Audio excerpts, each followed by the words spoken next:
Are you always coming up with ideas? Do you marvel at successful business owners? Do you hate being told what to do? Ever take things apart just to see how they work? Are you a dreamer? If you've answered yes to any of these questions, this podcast is for you. Welcome to the Entrepreneurial Enclave with Kevin Wortham, the podcast that focuses on building, maintaining, pivoting, planning, and investing in you, the entrepreneur. But first, a word from our sponsor. Pro Tapes and Specialties is the world leader in tape manufacturing and specialty conversion with over 40 years of experience. In addition to our Pro brand of high-quality specialty adhesive tapes, we provide contract converting services that help improve your profitability, streamline your supply chain, and reduce inventory cost. We offer the most complete range of converting capabilities in the industry, such as cloth tape, double-coated tape, specialty tape, paper tape, masking tape, vinyl tape, carton sealing tape, adhesive transfer tape, duct tape, foam tape, electrical tape, filament tape, foil tape, reflective tape. And the tape just keeps on rolling.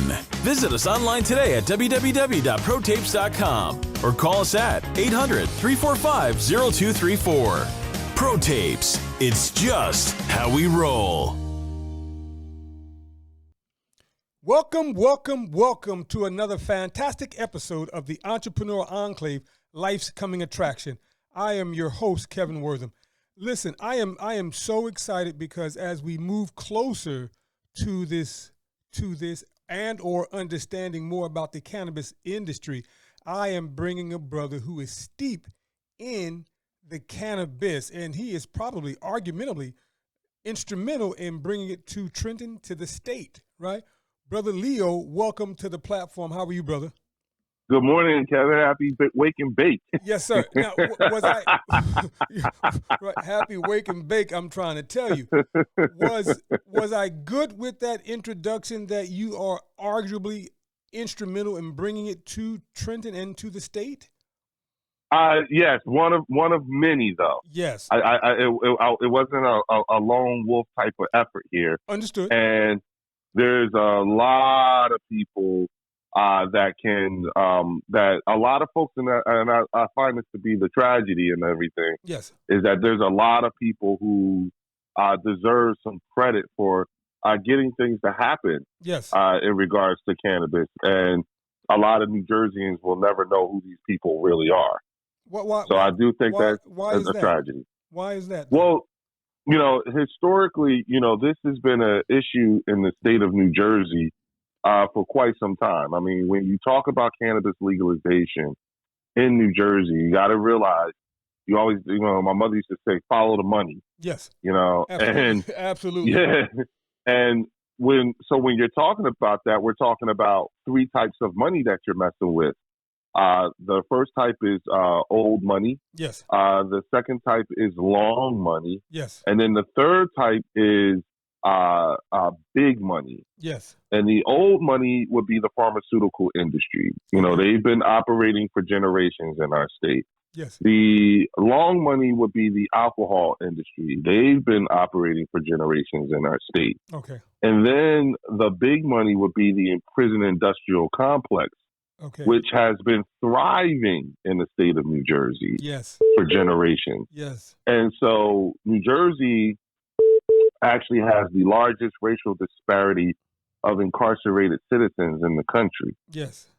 And when you think about cannabis, we represented New Jersey is averaging about 25,000 arrests a year for low-level, non-violent, minor possession of cannabis. Mm-hmm. And people who look like us made up over 80% of those arrests. Wow. Yes, that was going on for a while. Yes. Okay. And so you take that, you look at the fact that a lot of the people whose watch this happened on are still in the State House. Uh-oh. So you got to realize think about, we were spending about $145 million a year prosecuting for this. Yes. That's how much. So big money. Okay. Yes. And so you think about, careers were built on it being illegal. People put their kids through college with it Yes. being illegal. All these things happen. In the meantime, when you look at the current use of force rate Yes. amongst police officers in the state of New Jersey, Black and brown people made up over 80% of that too. Wow. And so, based off of the numbers and the data, that tells you that the intentional targeting and tormenting people in communities of color, that's a thing in the state of New Jersey. Got you. It is a thing. Got you. You know what else is a thing in New Jersey? What else? In New Jersey, cops kill themselves a lot here. Okay. We have a roid rage issue. Got you. And so, there's a myriad of things that need to be addressed in terms of not just looking at cannabis, but beyond as well. Yes. And, when we legalized for adult use cannabis, there was a number of things that happened that affect our communities. And some of those things are, we were able to get automatic record expungement. Yes. Up to 5 pounds. Okay. So you have Trentonians who are probably walking around not realizing that their records had already been expunged. And you have a bunch of Trentonians who are walking around who may not even realize that they are eligible to have their records expunged. And what's important about that is that you get these charges taken off your record. You may end up being able to access benefits that you previously couldn't access. Yes. Now there's something else that, we also have here in New Jersey.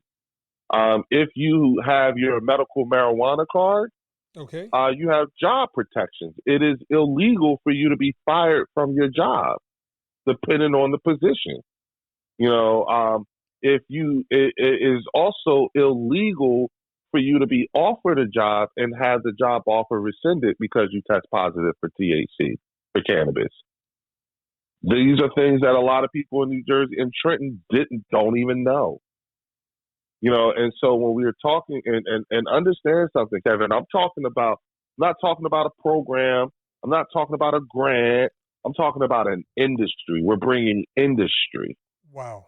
And it's what I think about and just to make it a little bit deeper when we're talking specifically about Trenton, it's why historically people like myself, Ken Wolski, Ed Fortune, Edward Grimes, these people, have historically been addressing, city councils in the past while standing in the shadow of a big mural inside the city council chambers of industry. Wow. If you think about it, what's that painting behind them? Yeah, I forgot what it is. It's the pottery and the rolling thing. Yes. That's industry. Yeah, big time. Let me stop you for a second, Leo, because my mind is running so fast, and you're getting so far. You are giving so much information. So, who was the first group to recognize that we needed to legalize this? Who was the first group to recognize that? I would go with the Coalition for Medical Marijuana New Jersey, CWCBE. Okay. And I would also look at a gentleman named Jim Miller. Okay. Jim Miller and Ken Wolski are the main two. Jim Miller is a gentleman who still continues to fight. He's still fighting to get home grow. Yes. On the books. This man was, at one point, pushing him and his wife, Cheryl Miller. He was pushing her around in a hospital bed down the halls of Congress, trying to get legalization. They got arrested. She got arrested in the hospital bed that he was pushing. Yeah. Wow. This is somebody that Senate President Nick. Matter of fact, I could make it even closer. Reed Garcia, yes, has engaged with these folks. I mean, and that's another historical figure that I think people need to understand, the historicalness of the mayor of Trenton, New Jersey. Before he was mayor, he was an assemblyman for the 15th district, our district. Okay. But he's also one of the original architects of the medical marijuana program, or not program, but the legislation. He's also our author of the 2018 industrial hemp bill that the federal government is adopting. You guys need to know exactly who the hell Reed Gussiara is when it comes to cannabis. He's definitely a historical. It's from his work from when he was in the assembly. So now, when it comes time for voting, and I know you can't do that now, right? But some of the people in state government that were trying to hold this back, are we calling them out? Yes, as a matter of fact, this is, I always say at this point, you got to pay people in a currency that they accept. Okay. In particular, when we're talking about politicians. And so what you have to do is people, when I attend a number of functions where I can tell the attendees in the audience are now looking for instruction. Yes. What to do? What do I do? And I always tell people you have to go beyond just telling people, call your assemblyman, call your state senator. It's now you have to not just tell them to call, but you got to tell them why. Yes. And you got to also you got to give them the whole rationale behind it.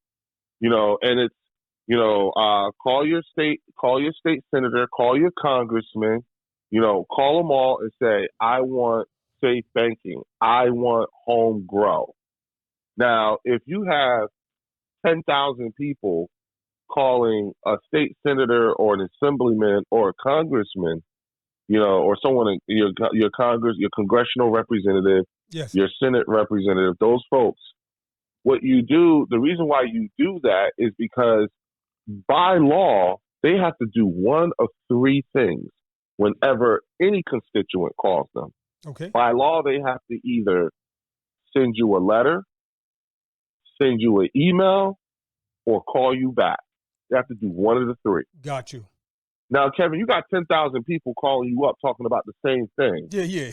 You can't say, you know what I'm saying? You can't say I didn't get that call. Yeah, exactly. Yeah. Even by law, you can't even say that. Yeah. But and what I've learned is that this entire effort, to get cannabis legalization, not only in the city of Trenton, but in the state of New Jersey and federally as well. The entire effort has been the single greatest civics lesson of my life. Got you. Okay? Yes. Like, damn, I know how to write a bill now. Wow. And so what we have to do is as people, as Black people, as a community, as Trentonians, what we have to do is we have to start re-engaging and fulfilling our most basic of civic responsibilities, and that is voting. Now, let me stop you right there. Before we can even talk about voting, right, we need to cover this in class. Because I remember when I was younger, when I was in elementary school, junior high, and high school, there was always a point in the week or a point in the classroom structure that we talked about how a bill becomes law and the importance of voting. Do we not cover this in school now in terms of civic engagement? Well, let me ask you this.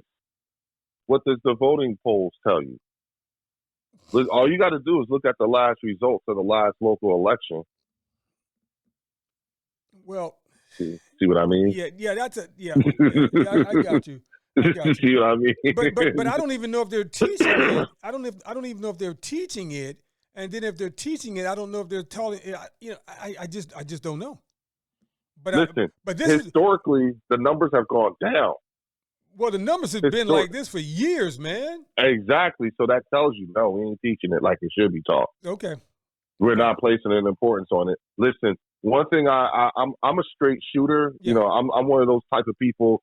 I really don't have the bandwidth to nice my way through anything because it's 2023. Understood. So my rhetoric has to match where we are at this time in time. I got you. And one of the things that I notice with a lot of people is that you have a lot of people who are walking around with a zero sense of urgency. Got you.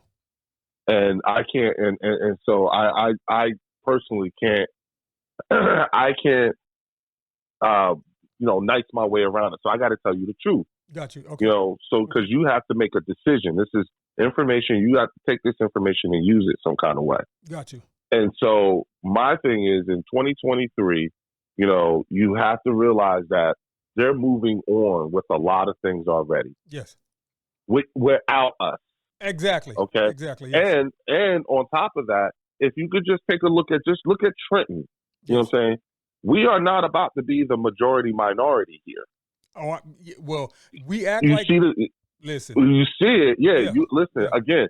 I'm just, and when you look at the current murder rate in this city, and you look at the way things are going, because you have police officers who are pulling armor-piercing rounds out of cars. Yes. They're finding weapons that they don't even have in their arsenal. Yes. I mean, you got babies and old people getting killed, and ain't nobody jumping. Mm-hmm. You know what I'm saying? Mm-hmm. In a meaningful way. Yeah. I mean, like, this is all happening. So if you are someone who thinks themselves a leader in the city of Trenton, yes, these numbers say not good enough, yes, despite your best efforts. Now, does it mean that you shouldn't do it or anything? No, it means that we probably, historically, we're doing the same thing over and over again. absolutely. I see a lot of the things happening. I'm 48 years old. Yes. I was part of the first 9th grade at Trenton High. I graduated in 94, and I remember when the Trentonian snuck a reporter into our school and wrote a story called Inside the Zoo. Wow. Okay. Okay. Yeah, I remember that. Okay. I remember when Doug Palmer and them was fighting down at the high school in Camden over the basketball game. Yes. Remember that? I remember that. Yes. I remember Yeah. that. Yeah. All that, the picture in front of the Trentonian, all that. Yeah. Yeah. Okay, so we're doing a lot of the same things from back then in the 90s. Got you. You know what I'm saying? I hear the same things. I hear the same approach. I think it's time we have a change of strategy here in terms of how everybody moves. I've watched this city council because I've been back in the city now. I left in 94 and I came back in 2014, Okay. 13, and so for me, coming back here and seeing the same things that I've seen before, I'm like, okay, wait a minute, and so what we have to do is we have to change what it is that we think. We have to first change our perception of our elected officials.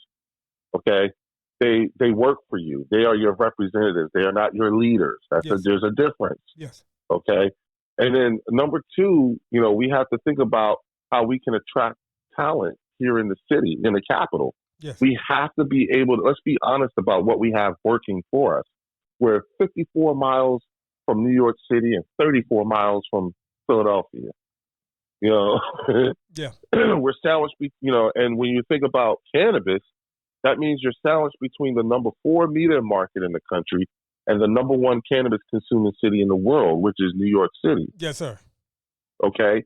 So again, we're talking industry here. We have to do job creation. You have to create a whole new tax base.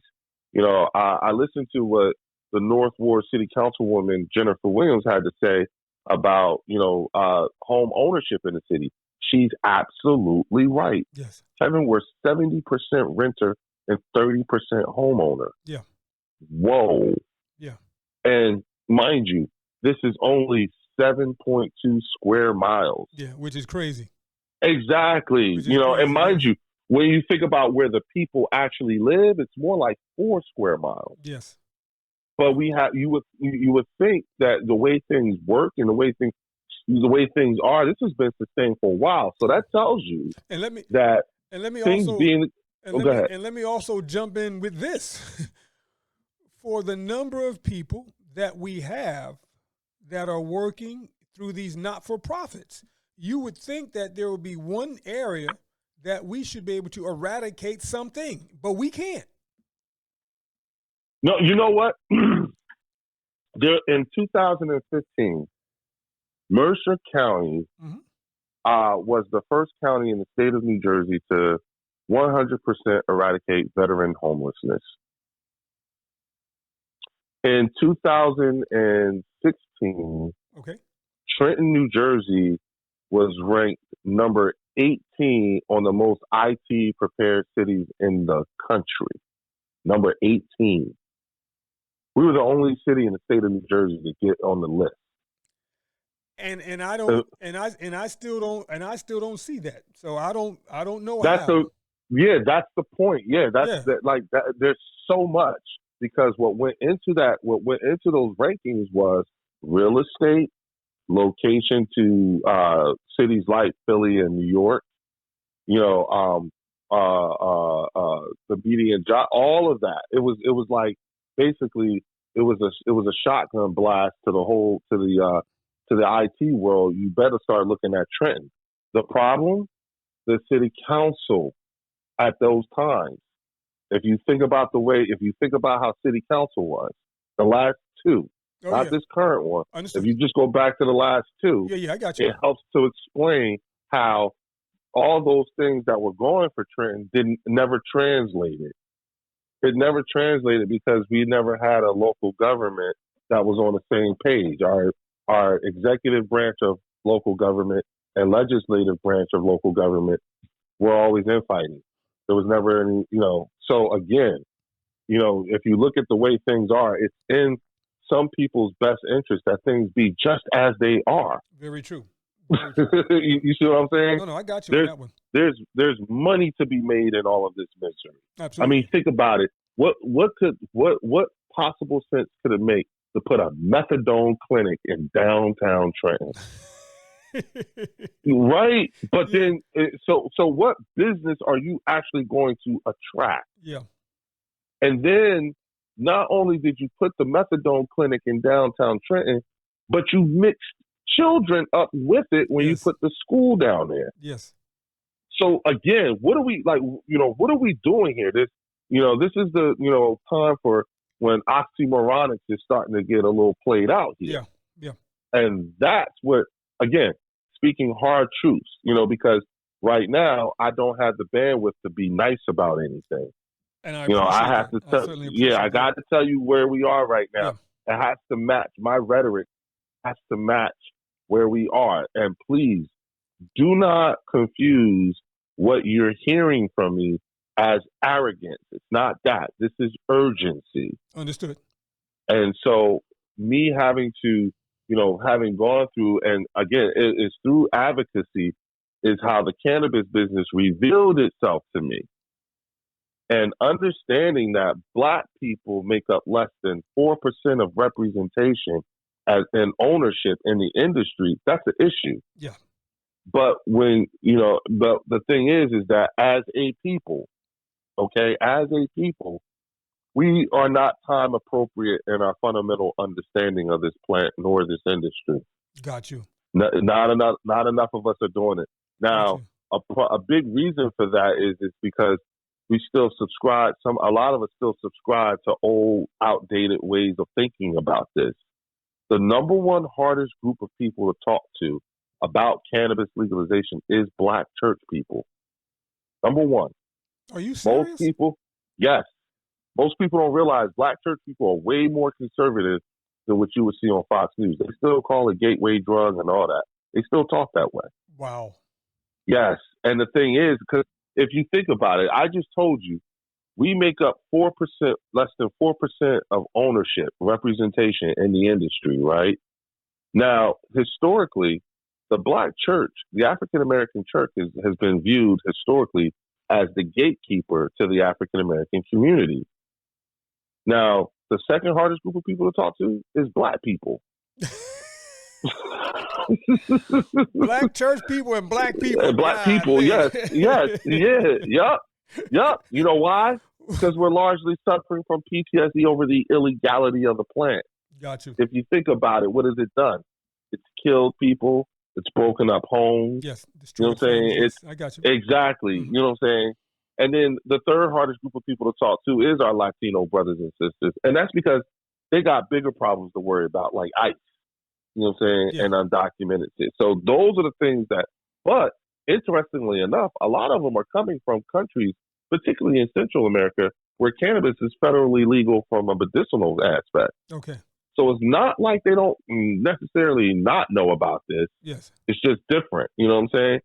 So here in this country, you know, we have to realize, you know, you got all these states who are legalizing, you know, and, you know, New Jersey just did it through ballot referendum. Now, what's interesting about that, Kevin, is that when we voted for this, we broke the record, bro, in New Jersey. We voted with 67% of the vote. Wow. The previous record was 60%, and that was California. Got you. Now, New Jersey is projected to be a $2.5 billion a year industry by 2025. Bro, that's less than 22. Yeah, I said it, 25. Yes. Wow. That's less than 22 months. Yeah. Yes. That's less. Yeah. So we are going to grow that quickly. Yes. April 21st makes 1 year. Wow. We haven't even reached 1 year. There's a dispensary in Belmar, Kevin, that's on pace to do 100 million by itself. Wow. Yeah. But where are that we? much. But where are we in Trenton in terms of opening up our first cannabis facility? Oh, well, right now we're in a very good place. First of all, Trenton is super, super blessed. Straight up luck shot to have Ken Wolski serving as the chair of the Cannabis Advisory Board for the city of Trenton. Okay. That's a big one, and I would tell any and everybody on that advisory board, whatever Ken Wolski says to do it. Yes. Just do it, because I'm sure that his level of expertise and everything is more than what anybody else on that board is able to provide. Got you. You know, because he's considered a pillar, a architect, a godfather to the cannabis industry in New Jersey. Now, how many do we have opening up that's going to be black owned? You got one in downtown Trenton.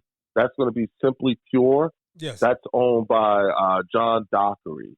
Okay. And then the other one is not. It's a diversely owned crew, and that would be the dispensary across the street from the Mill Hill Saloon called Woflow in the old bank. Yes. They're all Trentonians, but they're not all just black. They're black, Indian, and white, all from Trenton. Okay. Yeah, you got a diversely owned business. Okay, good. Now let me ask this question. Now, absolutely. When are you opening yours? So there's a thing. All right. So there's two things here. Right now, you have a lot of people who have applied for a cannabis license and have been conditionally licensed. Yes. Okay. Now, let me explain what conditionally licensed means. A conditional license is really just a status. That's all it is. Okay. It says that, yes, you filled out the application. We recognize you. We think you're fine for this. Yes, you are conditionally licensed so long as you do X, Y, Z in the next 90 days. Okay. Gotcha. Yes. Now, what you have to do in those next 90 days is a lot of things like compliance. You have to gain control of your property, be it a lease, buying the building, whatever. You have to go ahead and be ready to do construction. You have to have gotten a lot of your permits and stuff from the municipality. Yes. All these things have to take place in the next 90 days. Got you. When that happens, you get converted. You get converted from conditional to annual. Okay. Yes. All right. So that's what conditionally licensed means. Okay. What my partner and I are doing is we are going straight for annual. Okay. So for us, we are not going to apply for a license until we do everything someone who is conditionally licensed needs to do to convert Gotcha. to annual. Okay. We're not going to put ourselves on no time clock or anything like that. Okay. Particularly with the project that we are doing. Okay. You know, and so for us, you know, and the issue that, you know, the issue that we have is, you know, we're waiting for the municipality that we'll be operating in. We're just waiting for that municipality to actually create the address for us. Got you. Okay. You know, we bought the land, but it was just land. It didn't have you know what I'm saying? It was just land, but it didn't have any address. So we just waiting for them to do whatever it is that they do that creates addresses so that we can have an address. Got you. Then we can drop our application. Got you. Now, well, so firstly, I'm going to say continued success. Congratulations. Now, going Thank you. Yeah, going back to Trenton, Mm-hmm. with the number of cannabis places opening up, right? Mm-hmm. Could that be a saving grace? Would that encourage other businesses to come along to support that industry in Trenton? Oh my goodness!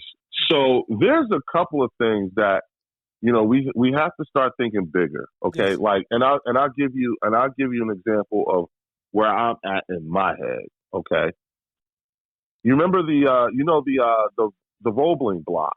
Yes. Out there in East Trenton. Yes. Okay, I've listened to people tell me, you know, I've asked people, what do you think it should be? What do you think it should be? And I hear the same things. It should be storefronts. It should be, you know, all these things. Okay, I think those are great ideas, but nobody's coming here like that. Exactly. So, like, what we just be, you know, like, and what we have to do is we have to create reasons for people to come here. Exactly. So what I think that whole Roebling block needs to be is it needs to be the New Jersey Cannabis and Hemp College, or the Cannabis and Hemp College of New Jersey. Ooh, I like that.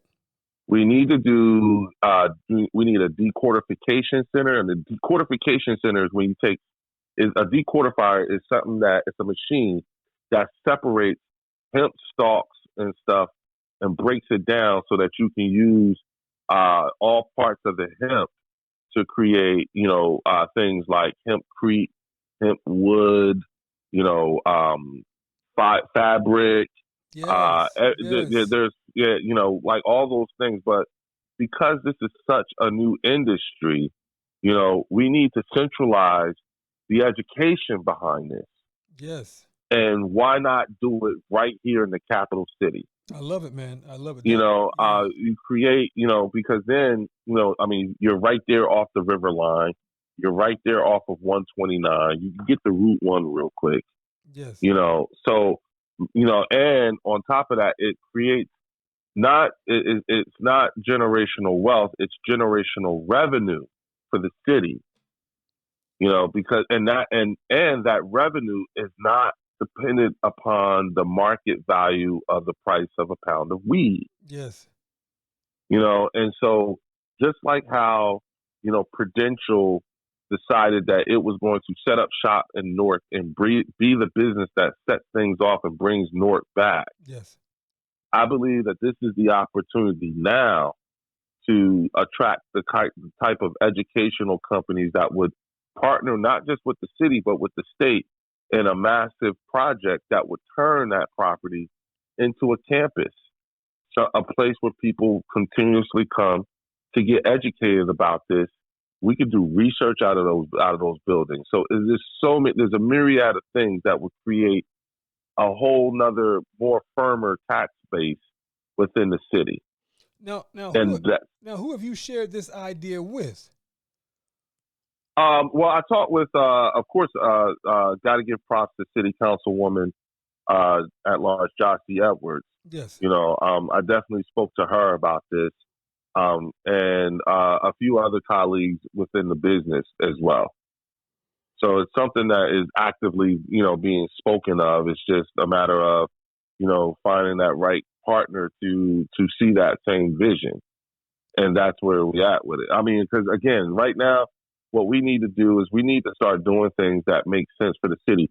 There was, I remember during the COVID years or right after, the Biden administration actually released, the city got $74 million, in COVID relief and all that stuff and what to do with this money.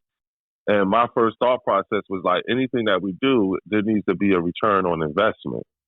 We can't just keep throwing money at stuff and not getting anything back. I haven't seen any of that money. No, well, they haven't used it yet. That's the problem. Because you got to remember, we're fresh out of the last city council. Remember? Okay. Yeah, it's again, we're only a couple of months in with this group now. You see what I'm saying? And so a lot of things that were held up in terms of process, because again, the city council is the ones that provide checks and balances to whatever the mayor does. Yeah. No, he can he can propose whatever the hell he wants, but if the city council says no to it, it's no. Yeah. No, historically, that's been the case.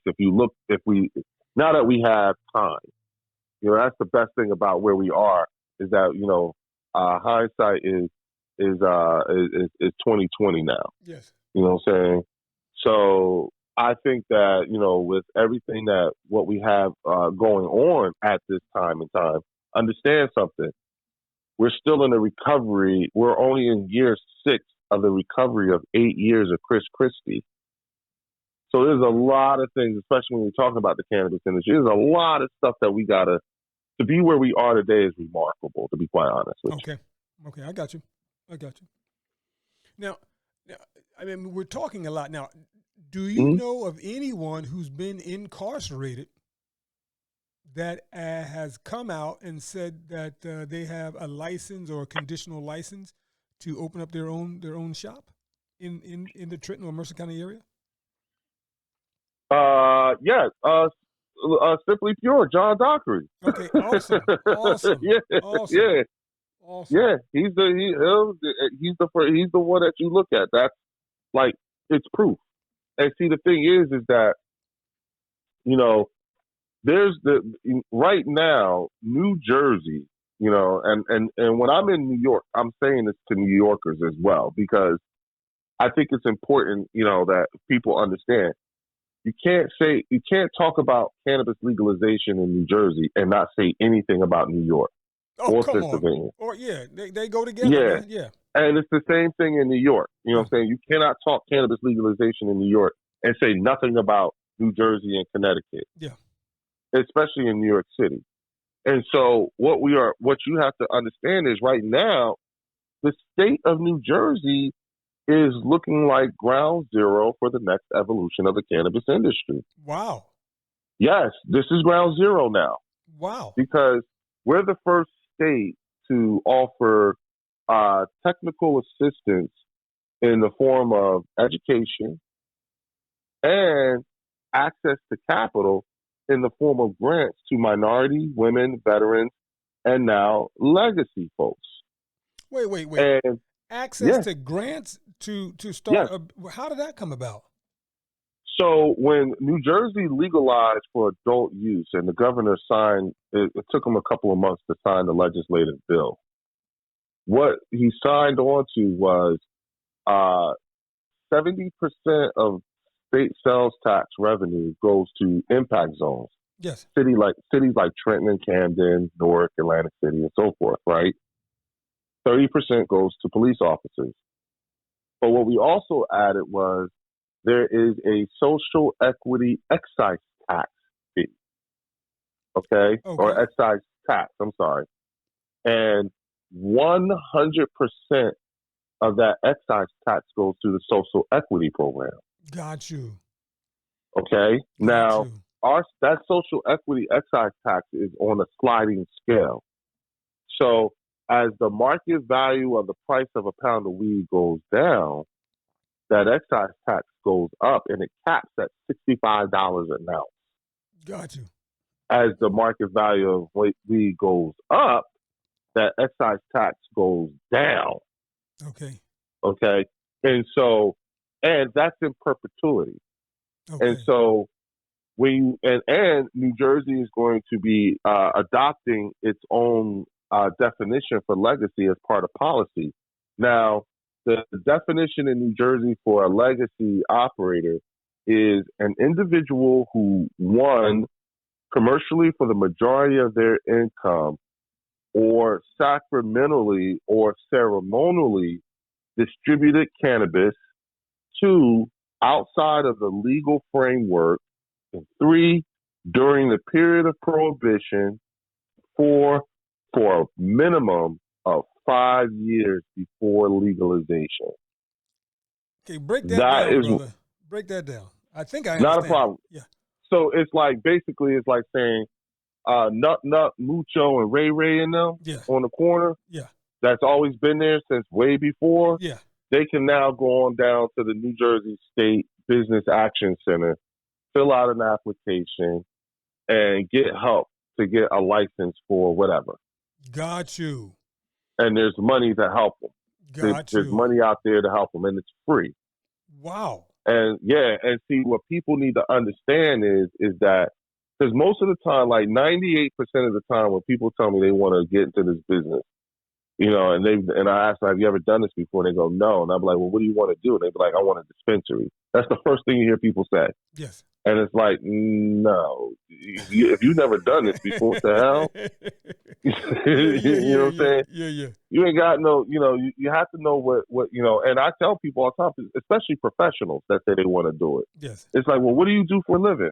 Oh, well, I'm an accountant. What?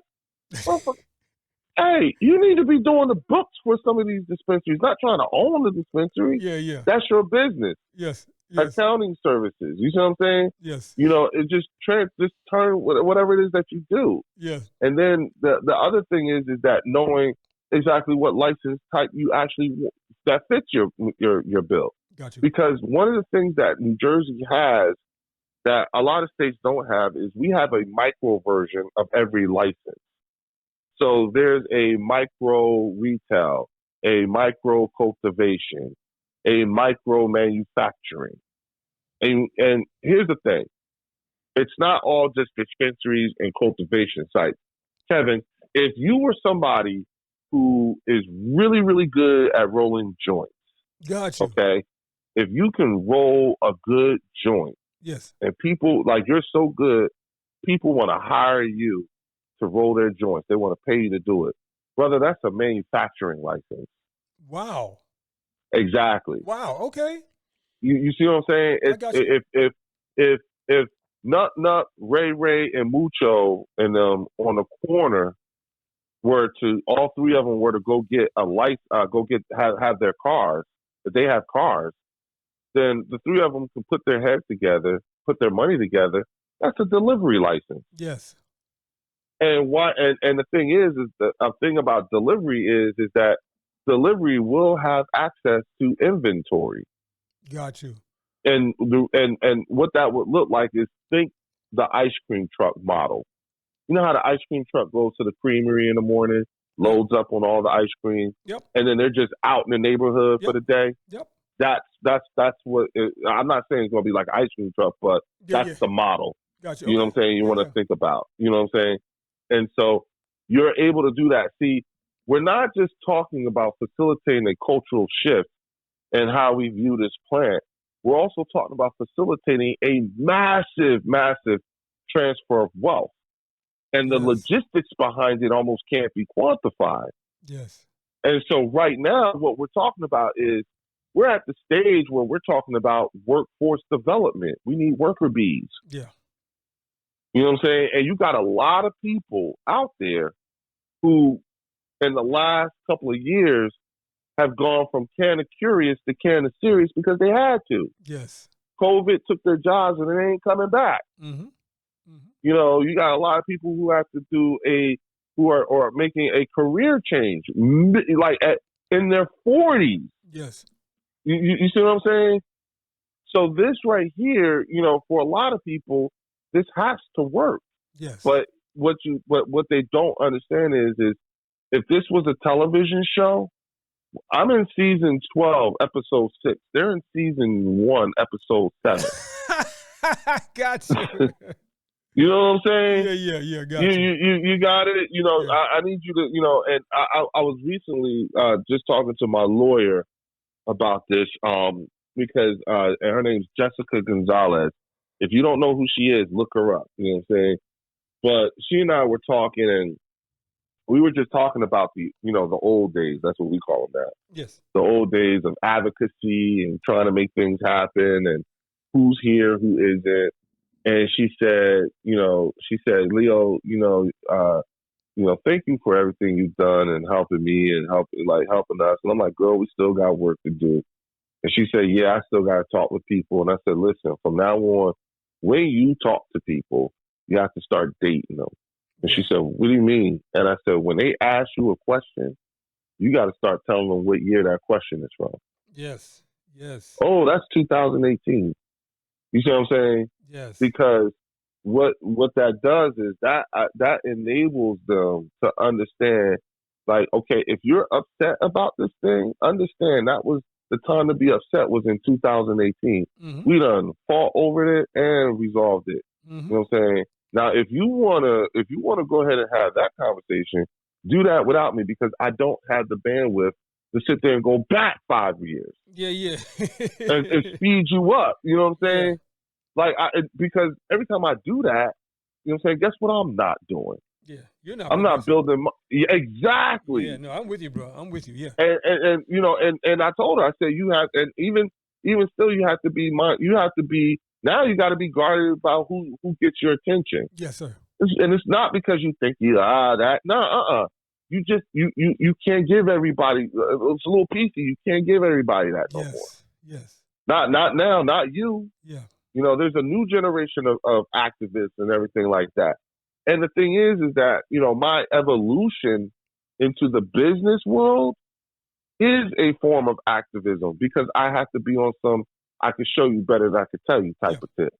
Now, you know what I'm saying? At this point, what would you consider yourself beyond a cannabis entrepreneur? Would you consider yourself a cannabis activist? You know, going throughout the country.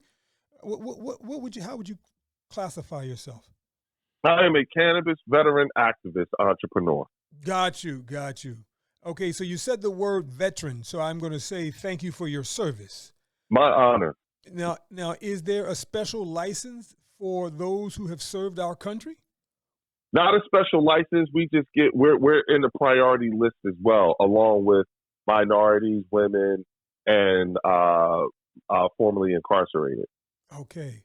We get priority along with them. You know what I'm saying? Because now the way New Jersey has it is if you fit those aspects, you get priority consideration. You get pushed to the front of the line. Wow. Okay. Mm-hmm.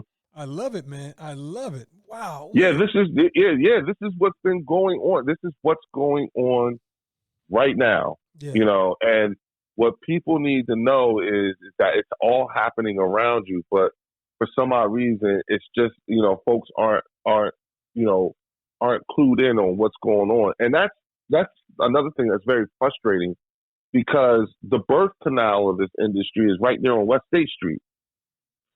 Yeah. And that really just like, how is it that as a city, you know what I'm saying, we should, there's nothing that as a city, there is nothing that's going on in this state that we should be in the dark about. But we are. Because, yes, you know what I'm saying? Yeah. And because there is nothing that happens in the state of New Jersey without going through Trenton first. Yeah. Some sort of a signature, something in the city, in this city, right there on West State Street. Yeah. So this city should have the citizens of this city, like the leaders, those self-proclaimed leaders in the city of Trenton. Those are the ones who should be spending most of their time inside the State House. Why? Well, you know, we've had one of the guys, I think, was Ed DeVoe. Ed DeVoe is the first African-American lobbyist for cannabis in the state of New Jersey. Yeah. I know him very well. Yeah, very dear friend of mine. I'm talking about Trentonians. Okay, gotcha. There should be a contingency of Trentonians. That's what needs to be like on a regular. You know what I'm saying? All of those folks who think themselves to be leaders Yes. in the city of Trenton. That's where they need to be at. Yes. They need to be inside the State House, coming out of the State House and telling everybody what the hell they done did. Yeah. You know, hey y'all, guess what's happening here? Mm-hmm. And when you asking, you know, because when you're looking at leaders, you need to know what you're looking at too. Gotcha. And with to ask these folks, like, hey, as someone who wants to be an elected official or whatever, can you point to something and say, because of my involvement or my influence, we are better for it having that? Yes. If you start asking that kind of question, you'd be surprised with what the answers would be. Gotcha. Because, you know, just can you just point, like, what are your receipts? Yes. You know what I'm saying? And I'm talking about real receipts. I'm not talking about the pictures you took at an event. Yeah. You know what I'm saying? I'm not talking about that. I'm not talking about the number of people you know, because it's historically been a popularity contest. The receipts that I'm looking for is, what are your works? Yes. What are your works? Show me. You know what I'm saying? Let me, like, point out to me, explain to me, show me what you actually did. Yeah. And if there isn't anything, at least give me the opportunity to make an informed decision. Yes. You know what I'm saying? But we're not doing that. We're making popularity decisions, popularity contests. And I've said that often. And I know I've asked this question before, and I think I did. What drove you to this level of interest, man? This level of activism? Was it your commitment to your community? Was it your commitment to the government through your service, being, you know, in the armed services? What was it, man? Okay, well, you know, a few of those things, yes, but I'll break it down to you even more in the simplest forms, because Kevin, I know you'll be able to identify with this. If we're related, you know who I am, Kevin? If we were related, I'm that relative that if you was in the hospital and you couldn't speak for yourself, I'm the one that's going to raise hell on your behalf. Got you. I'm that type of person. Got you. You know what I'm saying? I go hard. And truth be told, that's really describing a Trentonian to this core. You know what I'm saying? We them kind of people. Okay? We the ones that we your wallet. Why he ain't changed? Yeah. Why this ain't happening? What's the treatment plan? Yes. I am going to learn how to get you out of the bed properly. Yes. I'm going to learn because we're going to have to take you home. Yes. I'm that relative. So I had some friends, you know, at this point, I think I had 4 friends who attempted suicide and 3 are successful. Wow. And I had the experience of actually talking one off from doing themselves. Yes. And this person was very dear to me, very close, someone I served with, and you know, and that's the difference between, you know, with military service. It's hard to explain if you've never done it before. Understood. You know, when you've had a shared experience with someone, a shared traumatic experience with someone, yes, it does bond you in a way that is just unexplainable. Okay. And so you take those things and, you know, you take all those elements and you mash them up together, and it should help explain not just my involvement, but why I go so hard. You know what I'm saying? Gotcha, yes. If you look at how hard I'm going, that's a Trentonian. Okay. Trentonians do that. We only know one way to go about something, and that's hard, especially when we're passionate about it, Gotcha. when we think about it, you know, and when it's personal. I got into this business like a lot of other people I know who got into this business. Either something happened to them or somebody they love. Yes. And that's a different kind of motivation. It can't be bought off, you know. And again, being that I'm a Trentonian, I'm hard-headed as hell too. Yeah, aren't we all? Yeah. Uh-huh. Yeah. I'm built for the long game. Okay. Yeah. Wow. You know, and so that's how I got into it, you know. Wow. And again, the business revealed itself to me over time. Well, I have seen you early on at a lot of the summits, the so-called cannabis summits. And I said, man, I've got to get you on the podcast. And I tell you what, you have not disappointed me with your commitment and your understanding for the industry and how important it is for people of color to be in the industry. Now, question, and this is personal. With so much advocacy flowing through your body, you never thought about running for like city council? No, You said that quick. yeah. Because listen. I was there to see the Iraqi people vote for the first time. Okay.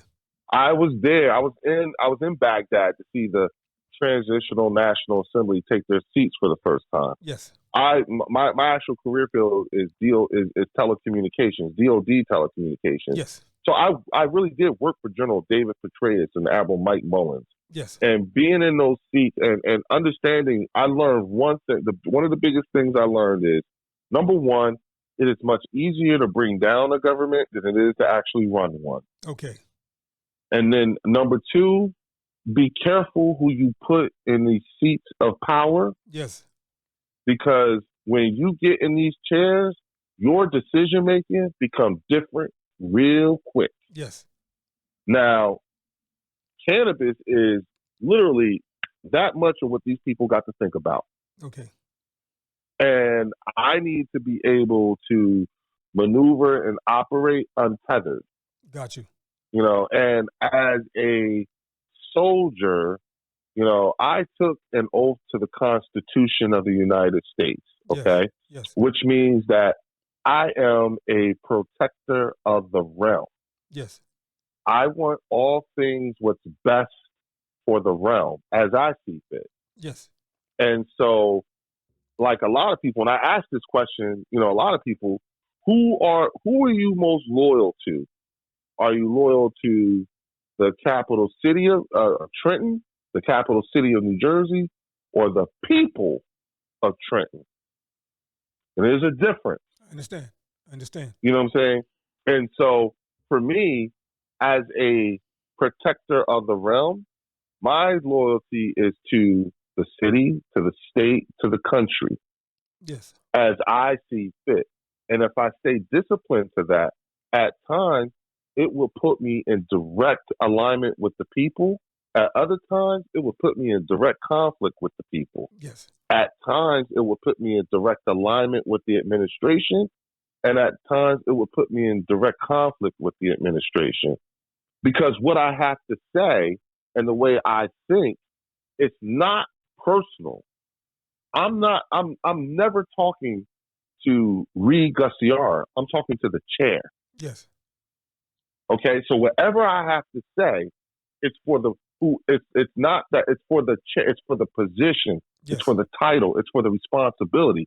That's who I'm talking to, because I have to revert back to my days of working with the generals and whatnot and understanding and the things that they have to think about, you know, and being in those meetings. I literally was the spook by the door. Gotcha. Okay, I literally lived that for real.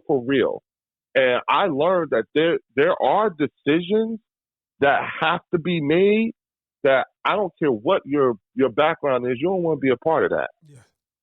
I do not envy any of the people that are in elected positions. Nope. But here's what I aspire to be. I do aspire, and I'll be honest with you, I do aspire to be someone that if you want to run for governor or president or mayor or whatever, I do aspire to be someone who you need to talk to. Gotcha. Okay. Because the one thing that we have to recognize is that Black leadership needs to be identified, and it needs to be time appropriate in of itself as well. Gotcha. You know, when it comes to, and again, I'm just talking about my thing. My lane is cannabis, and that's it. Okay. You know what I'm saying? Cannabis and hemp. That's it. Gotcha. If we talking about anything other than those things, then I acquiesce. You know what I'm saying? But on this right here, because again, Kevin, I'm a husband. Yes. Okay. My wife has a PhD in mathematics. Yes. My 16-year-old thinks I'm corny and my 6-year-old talks to me like I'm small. Okay. So the times that I get to be 100% right about anything in my house, very few and far between, brother. Gotcha. Okay. Gotcha. But on this cannabis thing, I'm 100% right. Gotcha. That's why I talk the way that I talk. That's why I say the things the way that I say it. Yes, sir. And I talk to people a certain kind of way. Because on this right here, oh man, not only am I right, but I've been right for a long ass time. Yes. And it's a whole lot of people who, again, this just got on a lot of people's radar, bro. Yeah. You know what I'm saying? Like a lot of people are just finding out about the racial disparity of incarcerated Black people and all that stuff. They're just now finding out. Wow. You know what I'm saying? Yeah. People are just now finding out that we're at 22 veteran suicides a day, bruh. Wow. And that's real. And listen, just to keep it all the way above, that 22 was the number they settled on. It's actually more than that, man. I can imagine. Yes, sir. Yeah, it is. It's 5 a week in New Jersey. Wow. It's real. It's real. Wow. It is real. You know, and and to think about it, you know, when you like PTSD, you know, you could go from one end of Stuyvesant to the other. You'll have PTSD. Yeah. You know what I'm saying? Yeah. So again, you know, like we have PTSD and anxiety are all allowable conditions to get your medical marijuana card. Wow. Yeah. And thanks to Governor Christie, if you are a minor that's enrolled in the New Jersey medical marijuana program, guess what, big dog? You can get it for free. No, you could take your weed to school, and the school nurse can give it to you. Yes. What? Yes.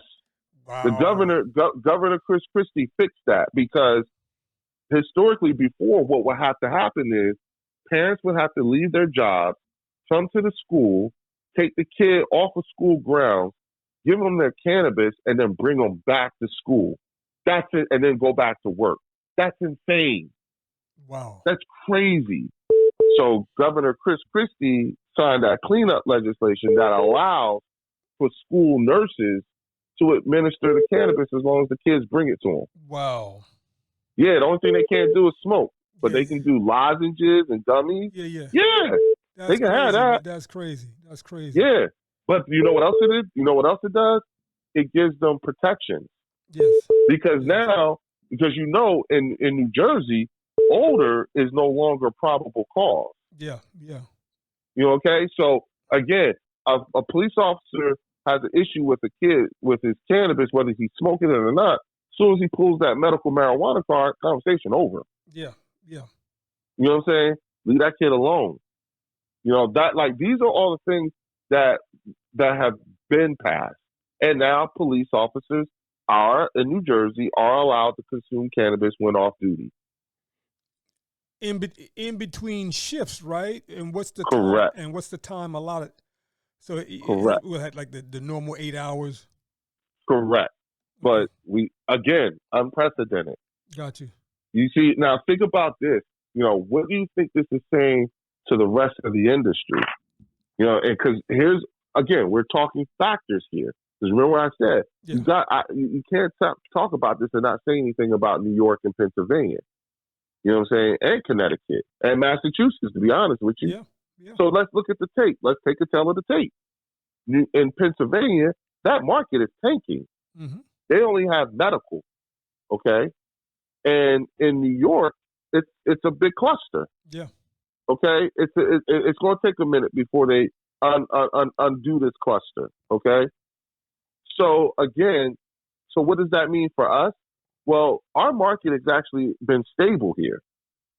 The market value on a price of a pound of cannabis in New Jersey is between $3,800 and $4,300 wholesale. Okay. They're flipping it for about $9,800 on the retail side. Got you. Yeah, you see what I'm saying? Yeah. It's like okay, you know, whoa, okay. You know what I'm saying? Again, like I said, some retailers are getting $21.40 a gram on the retail side, depending on where you at. Yeah. So this is big business, big business.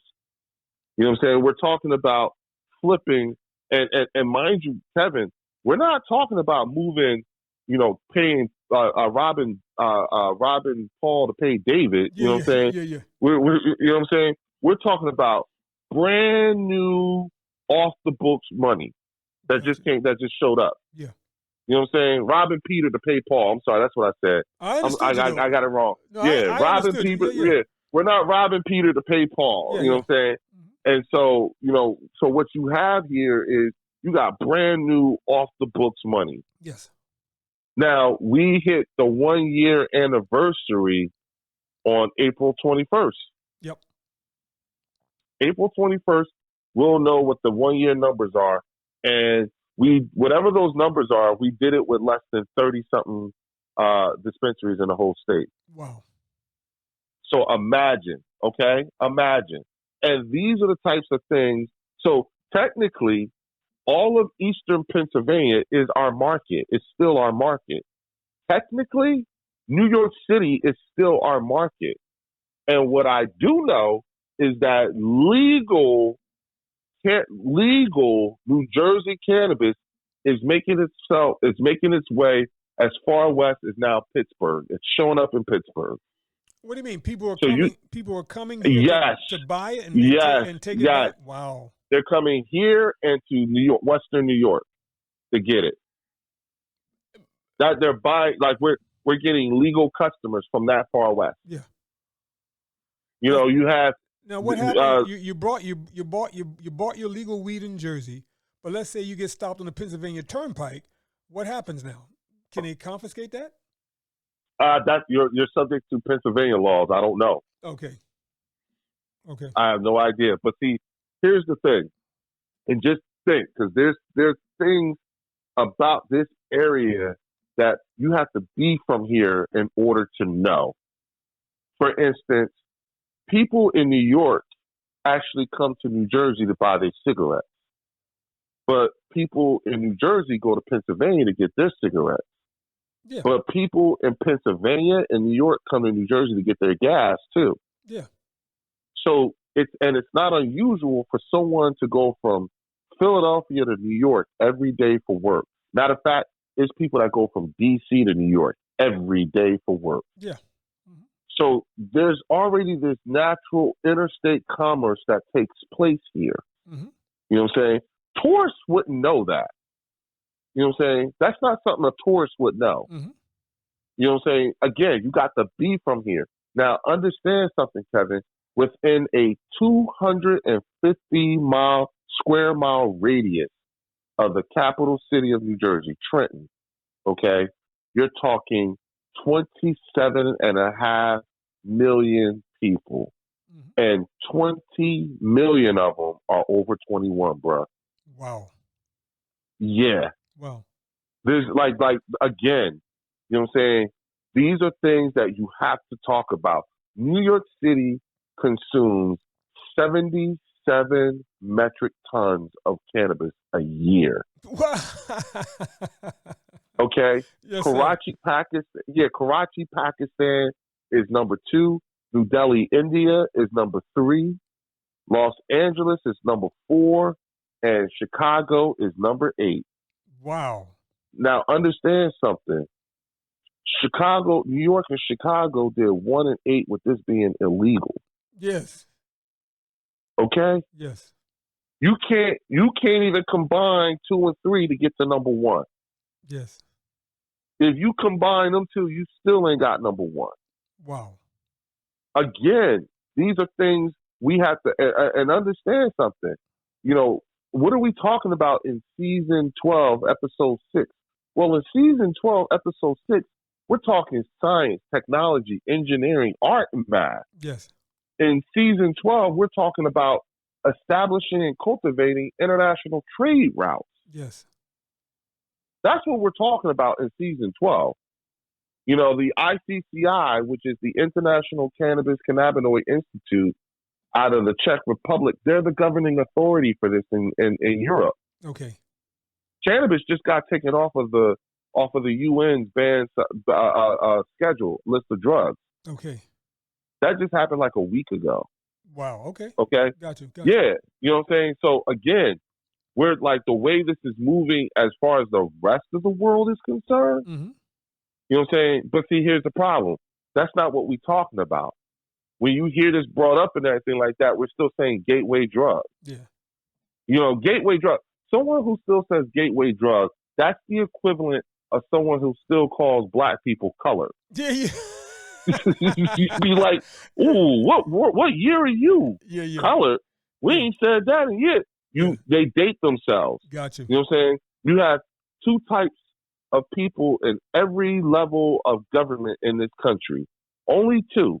You got Flintstones and you got Jetsons. Yes.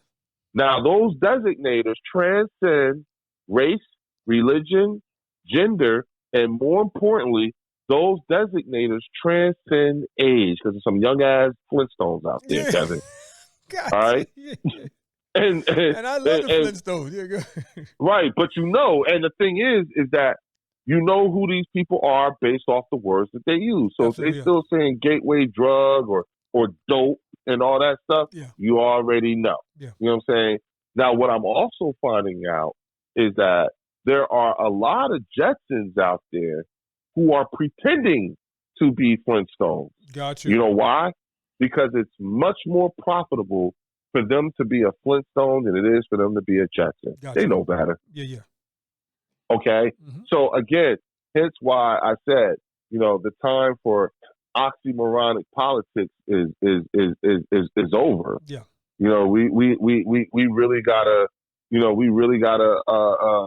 know, make this make the significant types of changes that we can in order to make sure that moving forward, you know, the policies that are set, because here's the thing. Right now, we have to think 4, 5, 10 generations down the road. Yes, sir. Okay? And we have to put in place mechanisms so that if things don't make sense then, they can use those mechanisms to make them make sense. Yes. And it's really difficult to do, to get people to think that way when you live in an instant gratification type of society, such as the one that we live in. Yes. You know, I heard this great quote. You know, I heard this quote that I use, and I agree with it. You know, great men plant seeds of trees under whose shade they know they will never sit under. Wow, I love it. I've heard that before. Thank you. I love it. I love it. Yeah, and that's where we're at that point now. Yeah. None of us will be here to see the penthouse of our work. Yes. You know, we're in the early. We're the only ones who will experience the end of prohibition on cannabis. That can do something. Yes. Now, Go ahead. No, I just wanted to ask this question because it just came to my mind because it's getting close to lunchtime. As policies are created, at some point we can come back to revisit certain policies, right? Yes. Okay, so within the industry, will there ever be a time where you could go to, let's say, a cannabis facility, and they've got a room upstairs or a room off to the side where I can just sit down, you know, enjoy my product and maybe have a nice meal and maybe watch a basketball game or watch a sports or watch TV? Is that coming? Yeah, you're talking about consumption lounges. Yes. Is that coming? Bro, that's already here. Okay. Do we have any of those positioned in Trenton? No. None that I'm aware of. Got you. You know, I don't know if anybody in the city of Trenton has actually applied for a license for a consumption lounge, but I would love to see that. Yeah, I would love to have that here. Yeah. That would seem to me like the next step. Like, you know, it's no different than going to a cigar bar or going to a restaurant or going to a sports bar or sports club. That's why I said the lobby would be smart to get their consumption lounge license. Yeah. Here's the problem, though: you cannot have alcohol and cannabis on the premises at the same time. That's fine. Yeah, that's you know, fine. but you know how you see how the liquor industry. I told you. Yeah, yeah. What 3 types of money I said we messing with here? Yeah, oh yeah, yeah. There you go. Yeah, no, I get so that. Yeah, and I'm fine. And to be honest with you, I'm fine with that too, bro. Yeah. You know what I'm saying? A nice coffee shop that I can smoke some cannabis in. Yeah. Cool. Yeah. You know what I'm saying? If Starbucks if Starbucks allows you to consume your cannabis in there, people wouldn't leave. Yeah. That would be a different, it's a whole different story. Like, again, things that we have to think about. And as we move forward, when things go legal federally, oh my God, then you get you know what I'm saying? Yeah. Oh, yeah. Now you think now you see how we could be at 2.5 billion in the next 22 months. Exactly. It could actually. I'm sorry, 21. It could actually happen. Yeah. And that's the thing about this whole thing with why it's important that we stake our claim now, particularly as a city, but we do this in a way that is impactful in creating generational revenue. Yes. And right now, I don't see any one municipality charging super hard for the educational aspect of this. Understand something, Kevin. People don't realize the ancillary side of this industry normally makes between 1.5 to 2 times more than the plant touching side. Got you.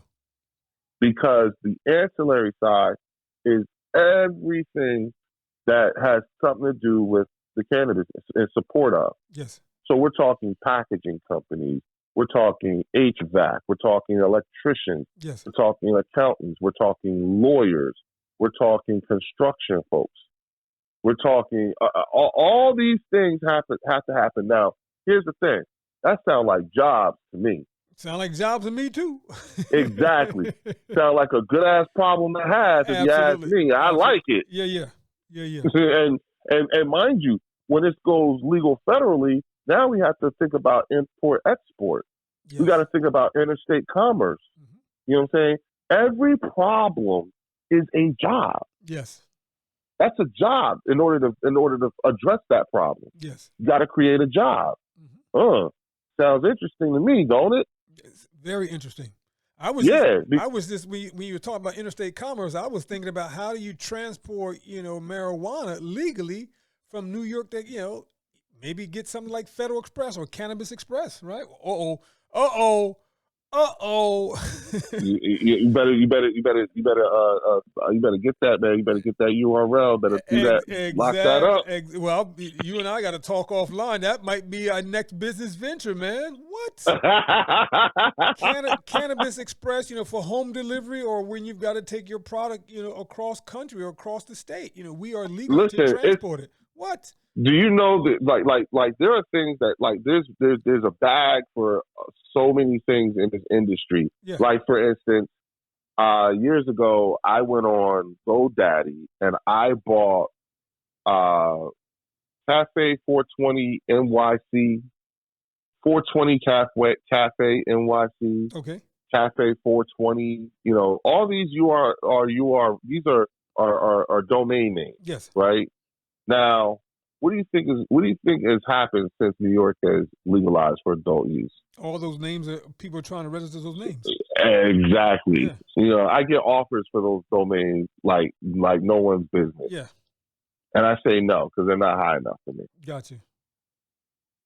So it's interesting. It's interesting to see how this is going to make things. See how things. Transpire over the next couple of years, and I'm really looking forward to seeing it. Particularly as it relates to not just the state of New Jersey, but the city of Trenton. Yes. Trenton would be smart to embrace this industry. It would be smart. This industry is looking for a friendly government with affordable real estate prices. Yes. All of that is here in the city, and on top of that. People can actually, these are jobs we're talking about. Yes. Careers, real jobs and careers. Yes. For people who, under other circumstances, actually have an intimate knowledge of this plant. Yeah. just need a little formal education. That's all. Exactly. Because we got to start using the right terms now. It's not marijuana. Yeah. It's cannabis. Yes. You know what I'm saying? Yes. It's THC, you want these things. You want to know about this stuff. Yes. And that's what, as the consumer becomes a lot, more educated, then you'll start to see how things, really progress and change. Yes. At some point, you're not even going to notice the cannabis industry. Yeah. Just like you don't notice the bars, you don't notice the liquor stores, you don't notice that's where this is going to head to at some point or another. Yeah. It's just a matter of getting, people to we unlearn what they have been taught for the last, 40, 50 years on what the cannabis, on how bad cannabis has been. Yeah. Yeah. No. This has been so informative, and I knew I had to have you on the show because you were the man. You're all things cannabis. So thank you, brother. Thank you. No, it's my pleasure. Like I said, man, I'm a husband. Yeah. When do we get to be 100% right about anything? Only on my podcast. There you go. So I'm taught, like I'm saying it, like I'm claiming it. I'm right. Yeah. Because we have to ask ourselves two questions when as husbands. Do I want to be right, or do I want peace? Yes, sir. Yes, okay. Sir. Yes, sir. This one here, most of the time we choose peace. Yes, sir. But on this one here, no, I want to be right. No, I'm right. and I thank you for being right, brother. Listen, with the final time that we have left, any shout out, any other information that you think the listening audience needs to know that you want to share? Yes, wherever you are. Yes. Do call your local assembly person, assembly representative. Yes. Please call your local state representative. Please call your local Senate, U.S. Senator. Yes. And call your local U.S. Congresswoman. Yes. Or Congressman. And you tell them that you want safe banking. You want federal legalization of cannabis. Yes. You want research into this. And you tell them Leo Bridgewater sent you. Yes. Told you to say it. Okay? And shout out to groups like Minorities for Medical Marijuana, the Service Disabled Veterans of Cannabis, NCIA, Coalition for Medical Marijuana New Jersey. Shout out to people like, real quick, got to tell you about our Cannabis Regulatory Commission, Kevin, because that's important to talk about. Yeah, go ahead, man. And the reason why it's important to talk about is when you talk about social equity, if you ask 10 different activists what social equity is, you're going to get 10 different answers. And so the way I look at it is social equity needs to come in the form of we need representation and policy making, representation and administration, representation and enforcement, and representation in the business. That pretty much covers the rooter to the tutor. Okay. So that being said, take a look at New Jersey's Cannabis Regulatory Commission. Look at how it's made up. You will not find another state whose regulatory authority looks like ours fresh out. Got you. Our regulatory authority is the most well represented of the population that it's in that historically any other has. Got you. And Trenton has some unique aspects to that because there's a couple of Trentonians that are sitting in some of the highest positions within the Cannabis Regulatory Commission. Oh, wow. Okay. Yes. Yeah, okay. Yes. One is a African-American woman named Diana Waynu, who is the chair of the Cannabis Regulatory Commission. Trentonian. Okay. The man who is responsible for creating and implementing New Jersey's social equity plan, the diversity and inclusion officer, a Trentonian. Okay. So these are people like, again, a reason why our city council and our mayor should be more, our city council needs to be as educated as any city council in the city, particularly since the CRC is based in Trenton, right across the street from City Hall. Wow. So exactly, Kevin. Wow. You see what I mean? You see what I mean when I say the embarrassment here? Like, what are you guys doing? Exactly. You should be at the forefront. Yes. Yes, they're right across the street from you. Yeah. And you mean to tell me it ain't occurred to nobody to go over there and talk to these people? Yeah. Especially since a couple of them, a couple of top dogs are from Trenton. Hell, the executive director of the Cannabis Regulatory Commission graduated from Lawrence. Wow. Okay. And is on the board of the Art All Night. Okay. Wow. Okay. Yeah. Has deep ties to the area. Well, listen, But you get them folks also on the podcast, on the Entrepreneur Enclave podcast. I would love to give them time to get their story and message out, brother. absolutely, there's actually an office within the CRC whose sole purpose is to deal directly with municipalities. Wow. That's so a job was created to talk to us, Yes. but we're not utilizing it. Yes. You see what I'm saying? Again, the it's not just the fact that we're not utilizing it, we don't even know to utilize it. And for the most part, a lot of people don't even care to know. Got you. So again, there's this thinking that we have to change, Yes. and I'm sorry to go on like that, but it was just good, like man. you said, Good. last thoughts, you got to, and I'm like, well, wait a minute, hold up. Let me tell you all about this too. Yes. And let me tell you all about that too. And let me tell you this, and let me tell you that, because here's what's going on right now. Okay. And the thing about, Black church people, trust me when I tell you, that's stuff that everybody knows in the industry, in this culture. Yes. We all know that. Yes. You know what I'm saying? So I'm not saying some big secret or something controversial. You know what I'm saying? And here's the thing. White folks in the industry know it too. Yes. Oh, come on. They know it. Yup. They know stuff before we even know it about our own selves. Yup. That's how they plan to keep shit away from us. Yup. And how they and the fact that we subscribe to that is how, how we get past, how it's knowing these things is how we actually remain relevant in the industry. Yes. But we have to be intentional with it. And we also, I had a conversation with Governor Phil Murphy one time, and I told him, I said, sir, Black leadership needs to be identified. It needs to be, Black leadership needs to be time appropriate. Yes. And that means, and what I meant by that is, Al Sharpton, Michael Jordan, and Oprah Winfrey are not Al Sharpton, Michael Jordan, and Oprah Winfrey in the cannabis industry. Yes. I mean, we know who they are, but they ain't that. Yeah. You know what I'm saying? But so stop going to them and asking them what to do. Yeah. And the problem is that they keep trying to answer the question and keep messing it up. And that's old school, man. We need new leadership, man. Come on. Exactly. We can time talk, appropriate. We can talk for a whole nother hour. Me and my boy, we talk about that all the time and respect what they've done for their various industries, but move aside because sometimes you are embarrassing. Move aside. Exactly, yep. Especially when you look at the level of education. Yes. It's like, oh God, come on, seriously. Yeah. This is not happening. Yeah. Okay. But again, I don't. I'm about. Let's start asking the right questions.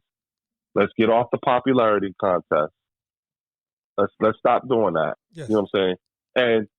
And to be quite honest with you, one thing that I am noticing is that I'm seeing there's a massive influx of people who are first generation Trentonians into the city. So all those familial ties and everything like that, those are going away. That's about to end. Yeah. You got people here from New York that ain't got nothing to do with whatever family was whoever did what. Yes. That means nothing to them. Now speaking of that, is there a residency requirement? Like if I move from New York to Trenton, how long do I have to be a resident of Trenton before I can open up my cannabis business? Immediately. You just don't get the priority for it. Got you. Okay. That's all. It's a longer shot, but it's not impossible. Got you. Then I guess my last question is, in terms of venture capital funding, right? Are you required to tell who the venture capitalists are that's putting yes. your? Okay, you do. Okay. Yeah. Financial source disclosure is a must. Okay. And they have to categorize themselves as well. Okay. And say more about that categorization.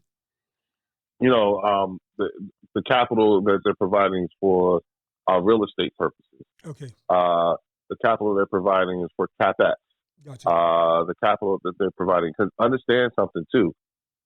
Another thing fresh out is that our regulatory commission has final approval authority over such agreements. Got you. Okay. Which is important because, historically in other states, part of the reason why a lot of things happen the way they happen, particularly in California, is because you had a lot of predatory lenders out there. Got you.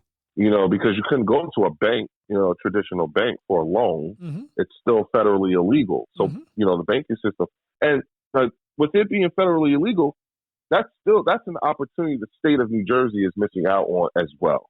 Because what we really need to do is we need to create a state bank that can accept cannabis money and also make loans to cannabis businesses. What? Oh my God! Yes. Yeah, that way these business owners don't have to give up equity in their businesses. Yes. They can take out regular loans like any other business owner can. Yes. I mean, the insult to me was during the COVID thing when, they gave out all those small business loans. Those PPE loans?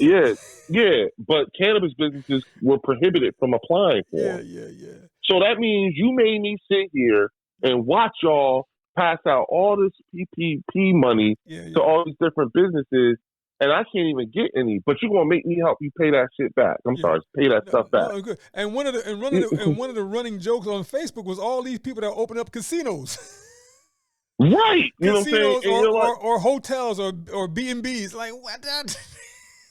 Yeah, that Airbnb market took a bad hit, And when you look at the current, and here's the thing too, let's look at current events. Yes. You see what's happening with the banking system right now. Yes. Mm-hmm. Confidence in the banking system is at a threatening level, not a dangerous level, a threatening level. Yes. Okay. What better place to park your money? If you're somebody with money, what better place to park your money than cannabis? Yep. It's proven to be recession proof. Yep. It's proven to be COVID proof because shout out to the legacy market because they floated the hell out of everybody during COVID. Got you. Yes. Okay. You see what I'm saying?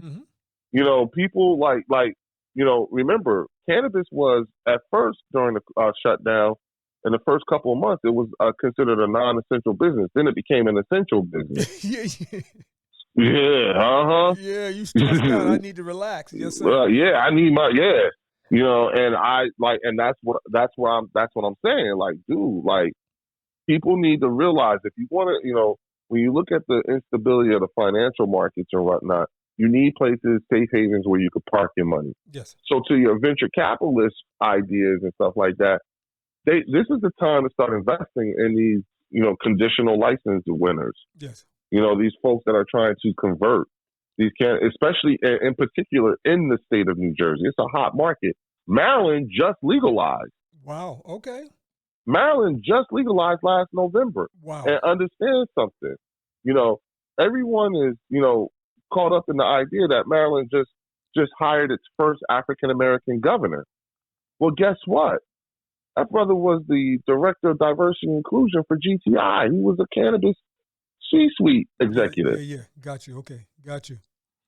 So again, y'all better y'all better pay attention to what really is going on all around you, and get yourselves educated. You got to get educated. Get educated. Get educated. Get educated. Man, I feel drenched and submerged in knowledge, brother. Thank you. Man, you did not disappoint, brother Leo. Thank you, man. Thank you. Absolutely, no problem, man. Anytime you want to talk about this, I got you. Yes, man. This was a long time in the making, but this was spot on, spectacular, man. Thank you. Wow. Well, I'm so glad you. No, that's it, man. I'm speechless now, man. But thank you, man. So informative, so knowledgeable about the industry. The platform, I'm going to keep it open to you for any time you want to share the good news or anything that you want to share that you think the listening audience needs to know that's knowledgeable and pertinent to the industry. Yes. Absolutely. Well, let everyone know. Stay tuned. Pretty soon, I'm co-host of the Smoke and Heroes podcast. Yes. I have my own podcast coming up, coming out pretty soon. Excellent. Along with my partner Eugene Monroe. He was, retired with the Baltimore Ravens, and now he's, my business partner in this cannabis endeavor. And so, as two African American men with from New Jersey, he's from Plainfield. Okay. We our journeys in this space has been rather interesting, particularly from a C-suite level. Yes. You don't find too many of us like that. Yes. And so he and I developed a friendship over the years, and we figured out that veterans and professional football players have a whole lot more to talk about than just a hug before a game. Absolutely. Yes, sir. Yes, sir. Yeah. And I pride myself on being the reason why you don't give the veteran the microphone. Yeah, yeah. Because I'll say it. Yeah. I will say it. Yeah.